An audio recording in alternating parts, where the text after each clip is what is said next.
Este 8 de marzo recordamos el Día Internacional de la Mujer Trabajadora, un día para conmemorar la lucha de las mujeres y su participación en la sociedad, su desarrollo integral en búsqueda de igualdad de oportunidades. El derecho al voto, el movimiento obrero, el ingreso de mujeres a la universidad, la muerte de 123 trabajadoras en una fábrica en Nueva York, los mitines de fuerza de mujeres en Rusia después de la Primera Guerra Mundial marcan una línea política y social hacia una lucha que, desde 2017, mostró en más de 50 países que las mujeres mueven el mundo y también lo paran.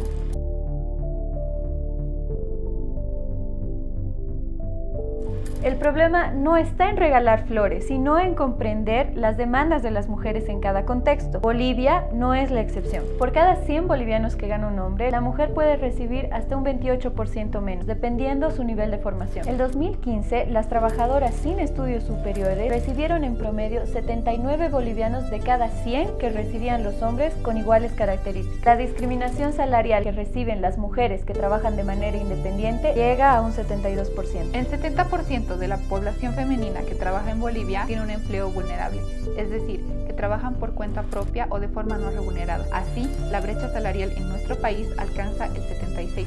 La mortalidad materna en Bolivia es una de las más altas en el mundo. El aborto clandestino es la tercera causa de mortalidad materna. No se considera las necesidades ni realidades de la mujer al momento de decidir sobre su vida. Las mujeres campesinas de nuestro país trabajan todo el día para que las ciudades puedan abastecer sus gustos y necesidades.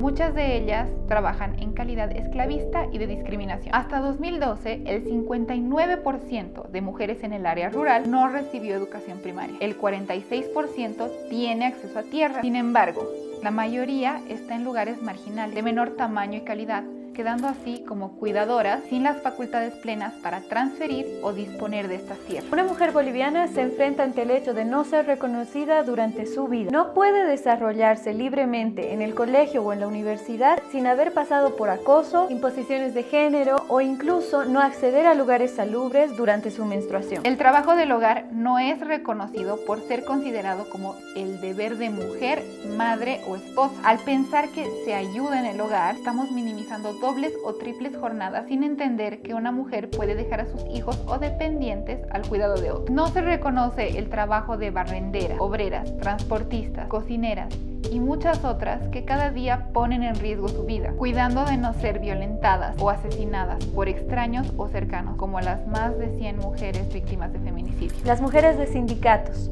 obreras, indígenas, amas de casa, familiares de víctimas de feminicidio y las que enfrentan casos de violencia patriarcal, artistas, organizaciones feministas, estudiantes, activistas y profesionales, mostramos que nuestra lucha es constante, valiente e incansable. Claramente, merecemos más que flores.